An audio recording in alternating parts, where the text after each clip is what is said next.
साथ संगत जी, प्रेम से कहना आज 76वें वार्षिक समागम का दूसरा दिन और किस प्रकार ये जो भव्य नज़ारा जिसका हम सब अनुभव कर रहे हैं, कैसे सतगुरु माता जी की कृपा से एक एक संत जो यहाँ चलकर आए हैं, एक एक संत जिनको अवसर मिला अपने भाव प्रकट करने का, एक एक संत जिनको अवसर मिला इस समागम में अनेकों रूप की सेवाओं में योगदान देने का, फिर चाहे वो इस पंडाल के अंदर की सेवाएं हैं या इस विशाल समागम मैदान में किसी भी कोने में किसी भी रूप से वो सेवाएं निभाई जा रही हैं, पर एक एक महापुरुष, एक एक संत जिसने भी किसी भी रूप में सेवा निभाई, या एक एक संत जो यहाँ आके उन सेवाओं को प्रवान कर रहे हैं, सतगुरु का एक एक महापुरुष, एक एक भक्त अपने आप में सकून शब्द की परिभाषा है। सतगुरु के भक्तों का जीवन अपने आप में सुकून पहुंचाने का काम करता है इस संसार में। The life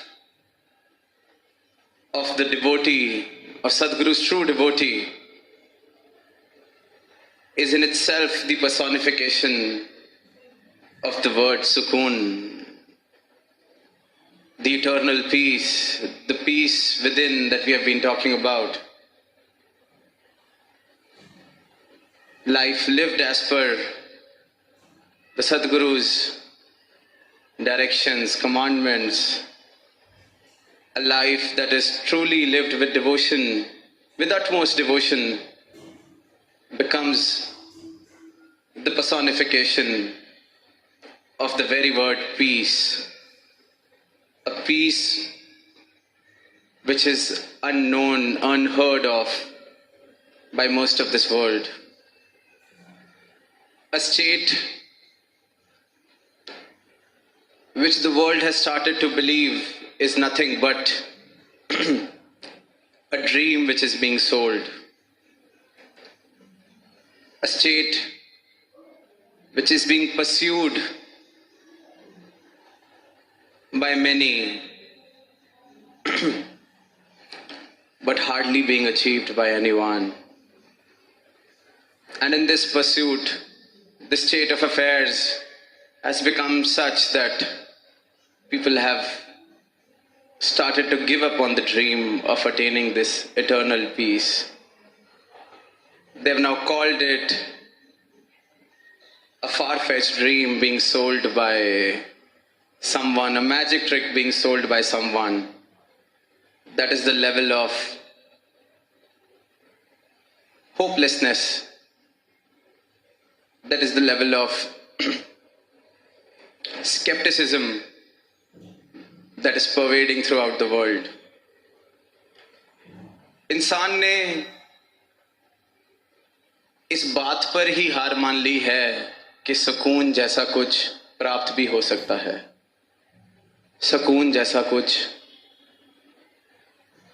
एग्जिस्ट भी करता है, होता भी है। कोशिशें इस कदर की गई इसे प्राप्त करने की, और जब कहीं नहीं पहुंचे तो ये बात माननी आसान लगती है कि शायद ऐसा कुछ होता ही नहीं, क्योंकि जब ये मान लिया जाता है कि ये प्राप्त किया ही नहीं जा सकता या ये है ही नहीं, तो कोई अधूरापन महसूस होना बंद हो जाता है। ऐसे नहीं लगता कि कुछ प्राप्त करने योग्य था, जो सबसे बहुमूल्य था, जिसको प्राप्त करने के लिए ये मानस तन मिला था, ऐसी किसी प्राप्ति से मैं वंचित रह गया हूं, तो इंसान एक झूठा सुकून अपने आप को दे देता है, ये कह के, ये मान के कि ऐसा कुछ है ही नहीं।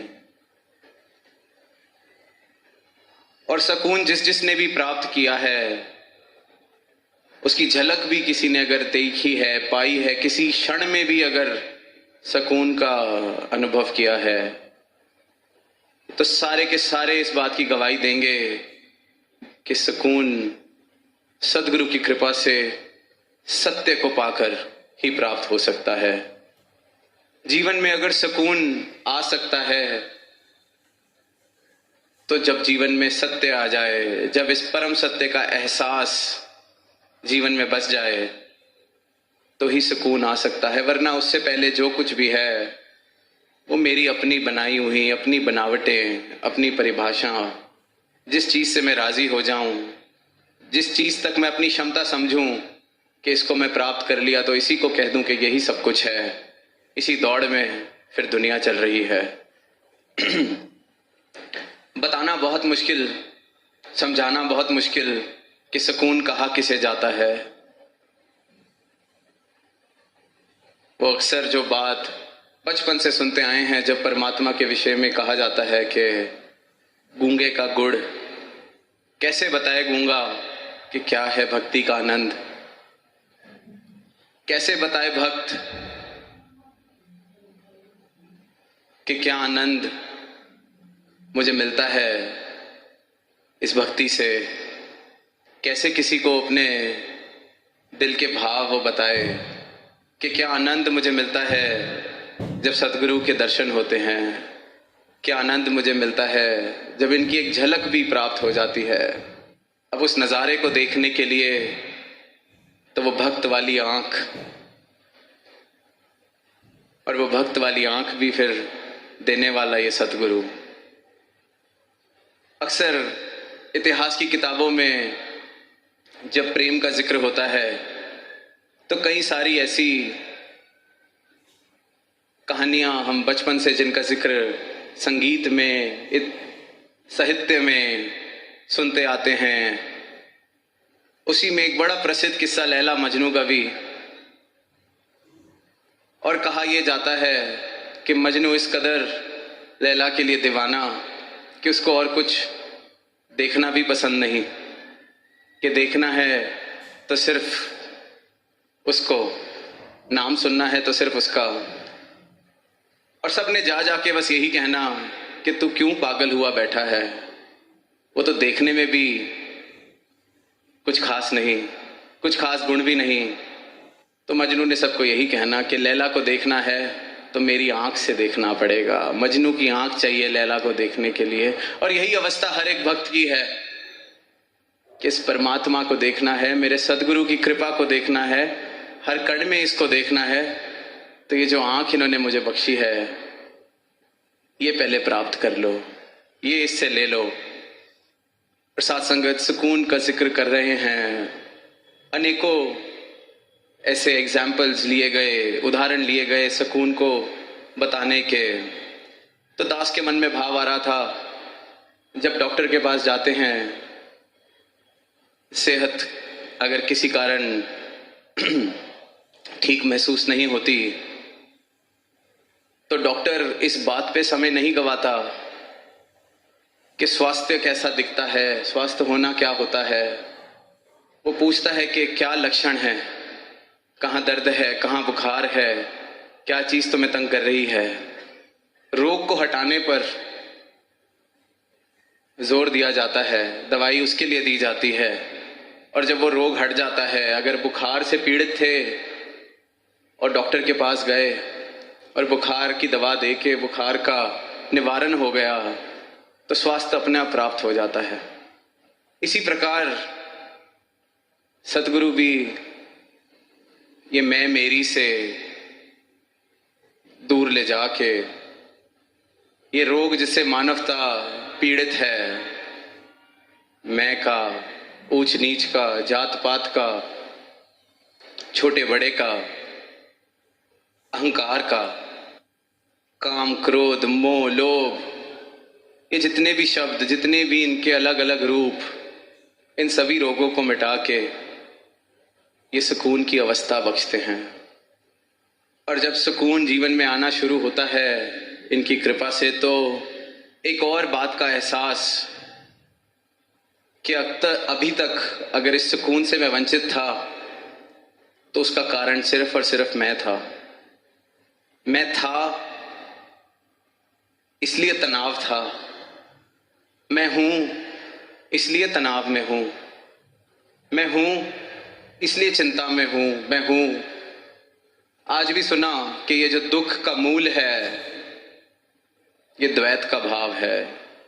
जब तक हम दो हैं, जब तक इस परमात्मा से, निरंकार से, सत्य से अलग मेरी कोई हस्ती है, इसकी रजा से विपरीत मेरी कोई रजा है, तो तनाव तो बना रहेगा।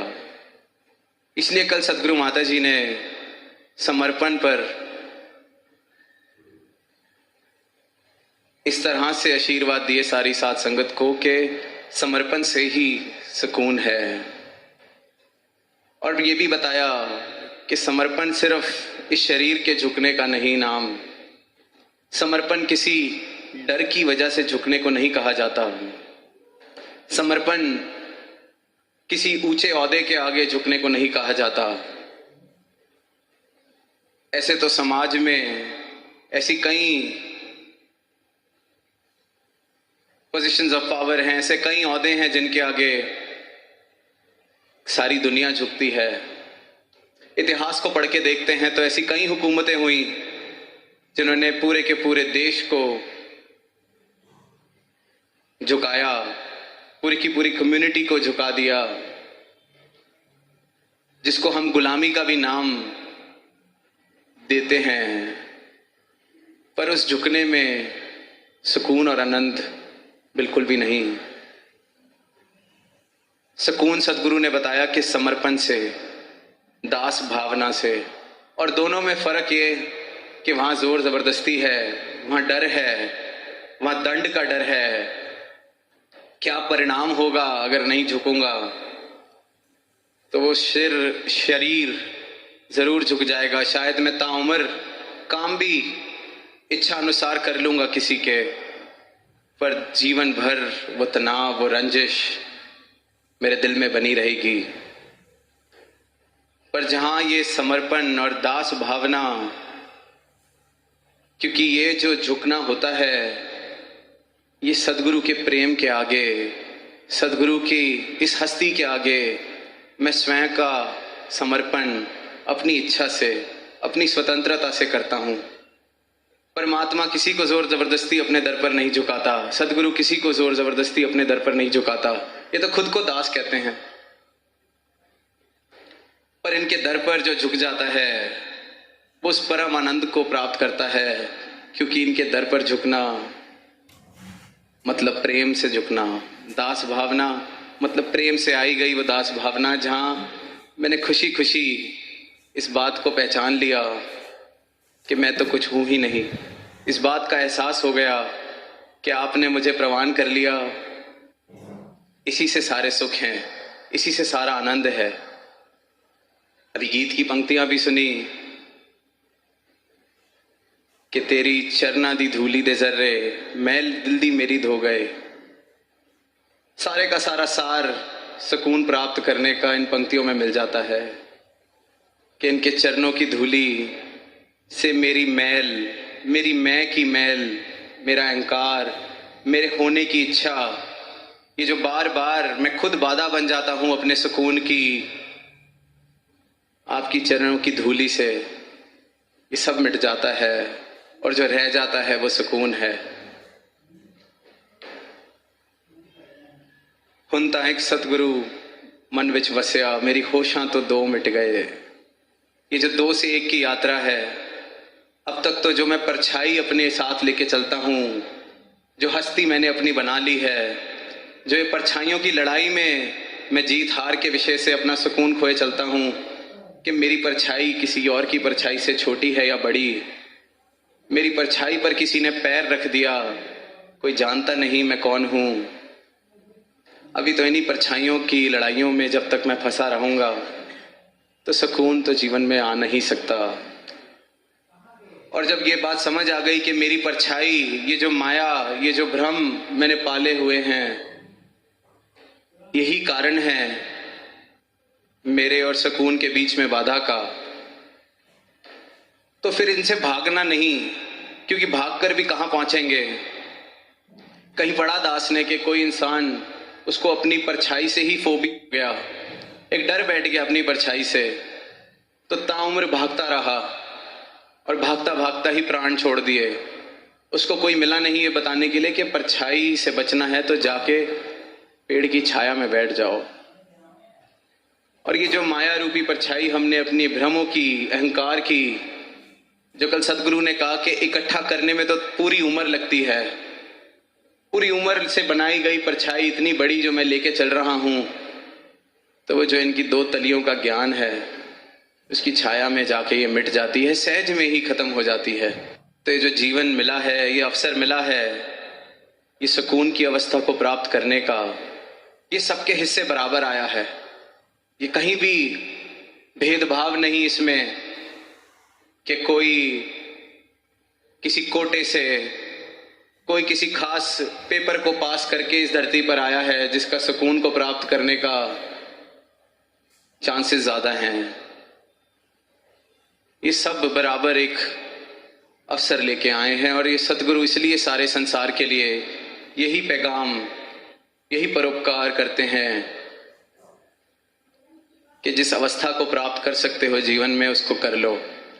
ये जो जीवन सुंदर बन सकता है इसको सुंदर बना लिया जाए, वरना कहाँ जहाँ स्वर्ग के नज़ारे बन सकते हैं वहाँ कहाँ तुम नरक से भी बदतर जीवन जी रहे हो। वहाँ कहाँ तुम हर छोटी बात पर रंजिश, तनाव, नफरत इस आग में जल रहे हो। और इंसान बहुत बड़ी भूल करके बैठता है, ताउम्र ये सोचता है कि स्वर्ग में सारा आनंद मिल जाएगा, जीवन का स्वर्ग प्राप्त हो जाएगा किसी दिन। और ये सहज में ही ऐसी कृपा करते हैं कि जहां हम जाएं स्वर्ग अपने साथ लेकर चलते हैं। ऐसा आनंद, ऐसी अवस्था, क्योंकि इनकी शिक्षा, इनका ज्ञान, ये जो पंक्तियां भी हैं कि आज में सुकून, कल में सुकून, सदगुरु के ज्ञान से हर पल में सुकून।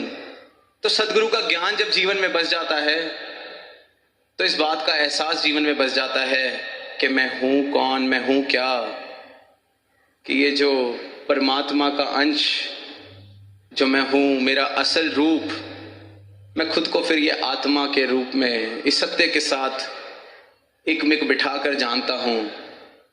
तो जीवन को देखने का, जीवन को जीने का नजरिया ही बदल जाता है। तो फिर जहां जाएंगे ये सुकून अगर खुद मेरे अंदर होगा तो जहां जाऊंगा वो सुकून मेरे साथ चलेगा। कल भी सच्चे पातशाह ने बात फरमाई मानवता के नाम संदेश में कि जिसके दिल में खुद ही तनाव, चिंता, रंजिश, वो चाहकर भी किसी को सुकून कैसे देगा। उसको स्वर्ग के दरवाजे पर भी छोड़ाया जाए वो वहां भी नरक बना लेगा। कहीं पढ़ने को मिला कि ऐसे ही किसी आदमी ने अपनी जीवन की यात्रा पूरी करी तो बैठे हैं, जैसे सुनते आए हैं कि स्वर्ग और नरक के दरवाजों पर हिसाब किताब चल रहा है कि कहां भेजा जाए। तो ताउम्र जीवन ऐसा जिया गया कि जाना तो नरक में ही बनता है। तो वहां जो अकाउंटेंट हैं वो कह रहे हैं आपका हिसाब किताब जोड़ लिया है, नरक में जाना पड़ेगा। तो आगे से जवाब देता है कि आप मुझे क्या नरक में भेजेंगे, मैं तो ताउम्र जितनी उम्र जी है नरक में ही रहा हूं, जहां गया हूं नरक ही बनाया है। सारे ऐसे काम किए हैं जो नहीं करने चाहिए थे, सारी खुशियों से हाथ धो के बैठा हूं, आप मुझे नरक में क्या भेजेंगे, नरक तो मेरे साथ चलता आया है। कहानी पढ़ी तो दास को वो शायर की पंक्तियां, जो गुजारी जा ना सकी हमसे, हमने ऐसी जिंदगी गुजारी है। कि ऐसा जीवन काटते गए जिसको एक उत्सव की तरह जिया जा सकता है, सेलिब्रेशन की तरह जिया जा सकता है, उसको सजा की तरह काटा गया। अब वो जो अकाउंटेंट थे उनको भी थोड़ी ठेस पहुंची कि ये तो पहली बार ऐसा सुनने को मिला है कि इसको नरक में कौन भेज सकता है। तो आगे से जवाब देता है कि चल तेरे को फिर मैं स्वर्ग में भेज देता हूँ। तो कहता है वो भी आप नहीं कर सकते, क्योंकि आप मुझे वहां भेजेंगे तो मैं आपके स्वर्ग को भी नरक बना दूंगा, क्योंकि मेरा नरक तो मेरे साथ ही चलता है। और यही इंसान की दशा है, नश्वर में शाश्वत की तलाश कर रहा है। जो खत्म होने वाला है उसे सब कुछ मान के बैठ रहा है। सच और झूठ का उसको फर्क पता नहीं, और पता भी चलता है तो फिर वो ऐसे सोचने लगता है कि जीवन का सार ही क्या है। ये जो सवाल है कि जीवन का सार ही क्या है, बड़े बड़े फिलोसोफर्स, बड़े बड़े दार्शनिकों ने बड़े बड़े उल्लेख कर दिए इस बात को सिद्ध करने के लिए कि इस जीवन का कोई सार नहीं, ये जीवन जीने योग्य नहीं, ये तो बस तुम्हें फेंक दिया गया है इस धरती पर, अब काट लो जैसे उम्र काटनी है। और जीवन का एकमात्र सार, जीवन को सार जिस चीज से मिलता है वो है प्रेम। और वो प्रेम कोई सौदेबाजी वाला प्रेम नहीं, वो प्रेम नहीं जिसे दुनिया प्रेम समझती है। वो प्रेम जो सदगुरु कह रहे हैं कि हम बन सकते हैं, कर नहीं सकते, बन सकते हैं, ये हमारा स्वभाव है। इस परमात्मा को प्राप्त करके, हर एक कण कण में इस परमात्मा के दर्शन करके, जो प्रेम, जिस तरह से परमात्मा ने तुम्हें प्रेम की छवि बनाकर भेजा है, अपनी उस अवस्था को प्राप्त करके खुद प्रेम बन सकते हो। और जब वो प्रेम जीवन में आता है तो जीवन में सिर्फ और सिर्फ सार ही दिखता है। फिर ऐसा नहीं लगता कि जीवन असार है कि करे क्या जी के। प्रेम ही एकमात्र सार है इस जीवन का। तभी बार बार जिन प्रेम कियो तिन्हीं प्रभ पायो, क्योंकि प्रेम और परमात्मा जीवन में इकट्ठे ही आते हैं। क्योंकि परमात्मा के जीवन में आने के अलग जिसे हम प्रेम कहते हैं, वो तो कंडीशनिंग है, वो तो समाज से जो हमने उठते पड़ते सीखा कि प्रेम किसे कहा जाता है, वो तो उसको कहा जाता है। पर असली में प्रेम क्या है, ये सदगुरु का ब्रह्म ज्ञान, सदगुरु की भक्ति से मुझे मिलता है। मेरे जीवन में एक ऐसी अवस्था आने लगती है कि हर पत्ते विच सूरत तेरी, हर जर्रे ते तेरा नाम, कि जहां देखता हूं आप ही की कृपा, आप ही का प्रेम, आप ही की अनुकंपा। और ऐसा जीवन हर एक इंसान प्राप्त कर सकता है। हर एक इंसान हकदार है सत्य के साथ जीवन जीने का। और जहां ये जीवन जीते हैं इस यात्रा में, तो परिस्थितियां हर तरीके की आती हैं, प्रतिकूल अनुकूल हर तरीके की परिस्थितियों ने आना ही है। कई बार दिल इस तरह भी हो जाता है कि ये परिस्थिति आ गई है तो ये काटनी मुश्किल हो जाएगी। और कई बार कुछ अनुकूल होता है तो लगता है कि इतना सुंदर समा आया और आकर चला भी गया, पता नहीं चला। अब जीवन के इस खेल में किस घड़ी में सुकून मिले। तो किसी शायर ने भी वक्त के ही लिए कुछ इस तरह की बात लिखी कि वक्त का मिजाज कुछ इस तरह है कि मैं मुंतजिर हूं तो ये बढ़ता नहीं, तुम रूबरू हो तो ये थमता नहीं, कि जब तक तो मैं इंतजार में हूं ये वक्त बढ़ता ही नहीं, ऐसे लग रहा है कि थम गया है। एक एक घंटा, एक एक पल सदियों जैसा लगने लगता है। और तुम रूबरू हो तो दिन का दिन कहाँ चला जाता है ये पता ही नहीं चलता। तो ऐसे में सुकून प्राप्त हो तो कैसे हो। अब वो शायर ने तो अपने प्रीतम के लिए, अपने बिलवट के लिए लिखा, पर जीवन के अंदर किसी भी परिस्थिति के अंदर जब हम होते हैं जो अनुकूल लगती है, तो ऐसा लगता है समा पता नहीं कहाँ चला गया। अभी तो शुरू हुआ था सिलसिला, और जहाँ कुछ इस प्रकार जो चाहत से विपरीत, तो वहाँ हालत ऐसी कि ये समा कटेगा कैसे। अब ऐसी परिस्थितियाँ तो आनी है, ये लाजमी है, जीवन मिला है तो इस प्रकार की परिस्थितियों ने आना है। पर ऐसे हाल में भी सुकून सदगुरु की कृपा से मिलता है, क्योंकि भक्त को, ब्रह्म ज्ञानी को ये पता है कि जब मुंतज़िर था तब भी ये परमात्मा तो मेरे साथ है, ये सत्य तो मेरे साथ है, और जब चाहत के अनुसार सब मेरे हिसाब से है तब भी ये परमात्मा मेरे साथ है। तो जो ध्यान है, जो फोकस है, वो स्थिर पर, ये एहसास हो जाता है कि मेरी गहराई, मेरा अस्तित्व इस समुद्र जितना विशाल है। थोड़ी बहुत लहरें उठ भी गई तो वापस शामिल तो इसने समुद्र में ही हो जाना है। इस बात का एहसास, ये अवेयरनेस कि मैं हूं क्या, मुझे हर पल में सुकून बख्शती है। इसलिए बार बार कि सतगुरु के ज्ञान से हर पल में सुकून।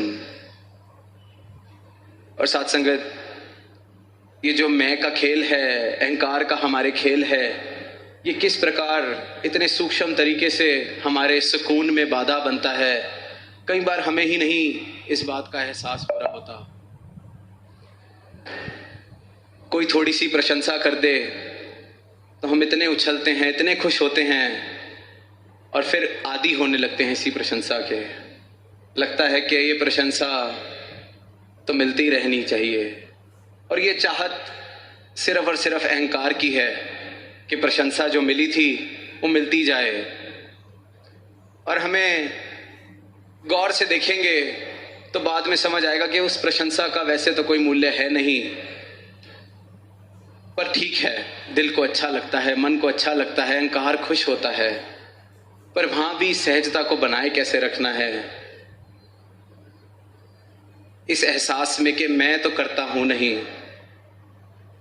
आज बार बार हमने सुना कि सदगुरु के चरणों में जो आ जाता है उसके सारे पाप कट जाते हैं, उसके सारे कर्म कट जाते हैं, क्योंकि सदगुरु अपना ब्रह्म ज्ञान जब बख्शते हैं तो मुझे ये बता देते हैं कि तू करता नहीं है। तो अगर अब आगे का जीवन कर्ता मान के जिया जाएगा फिर तो इस ब्रह्म ज्ञान का कोई फायदा नहीं, और इस बात का एहसास घट जाएगा कि मैं हूं क्या।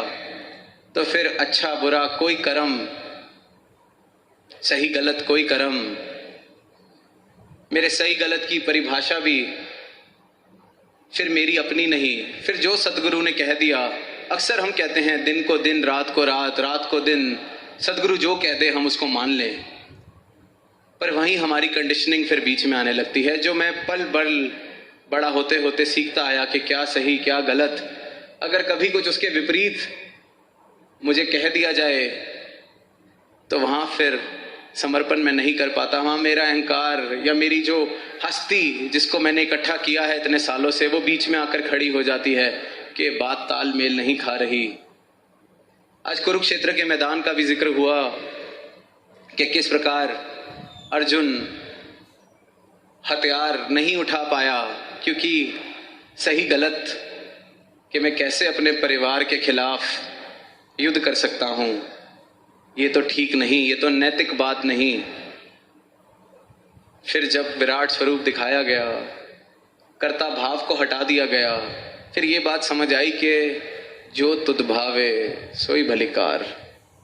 जो आप कह दें वही सही, मेरी रजा की गुंजाइश ही ना बचे, जो आपकी रजा वही सही।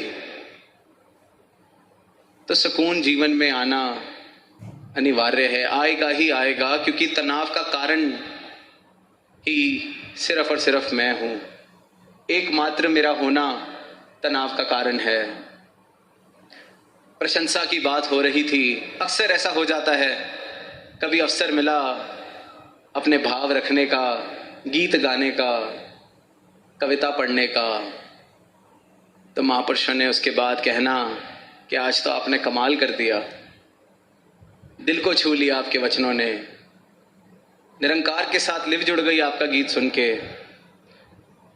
तो अंदर जो उछल कूद मचती है, खुशी मचती है, बहुत ही अच्छी लगती है।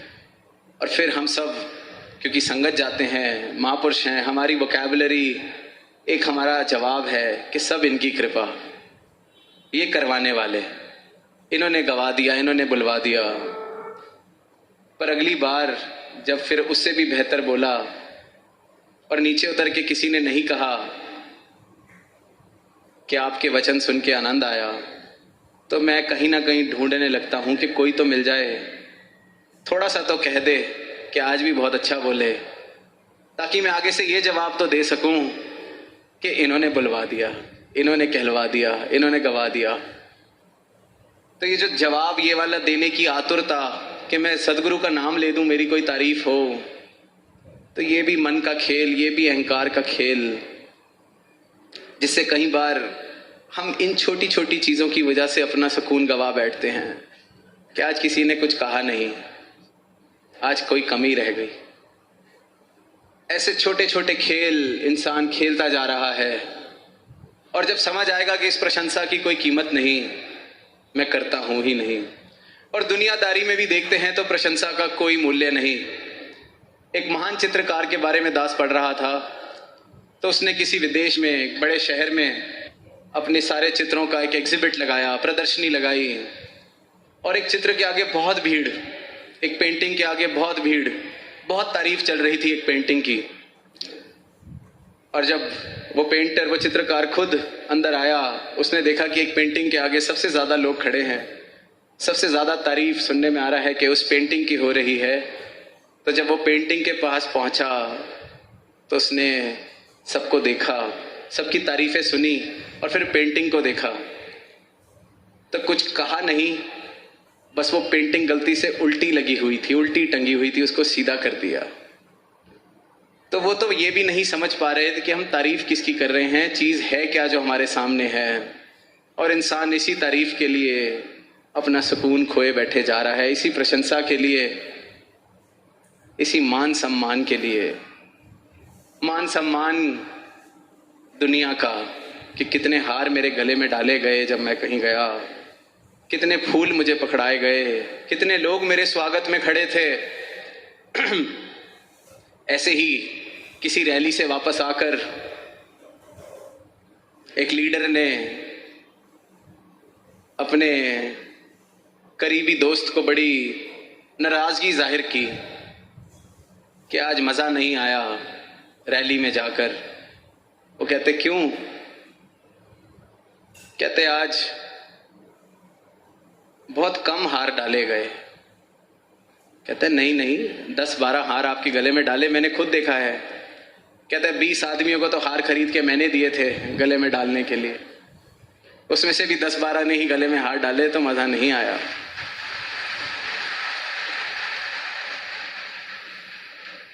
तो ये जो दौड़ है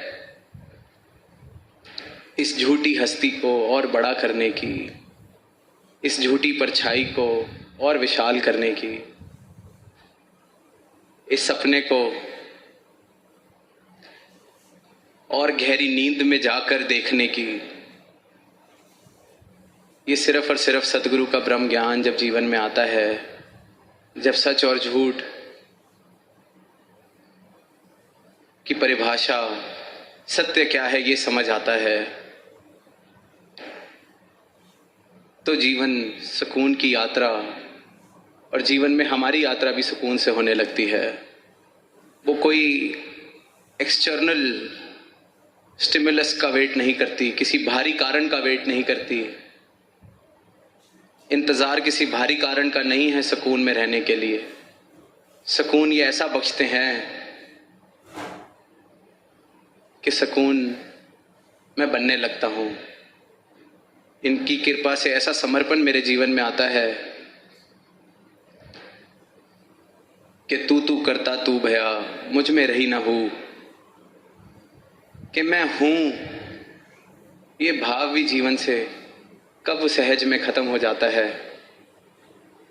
अब तू ही तू, तेरी रजा ही सारी रजा है, मेरी रजा रहे ही ना, क्योंकि जब जब मेरी रजा को मैं बीच में लाया तो मैंने सुकून को अपने खोया।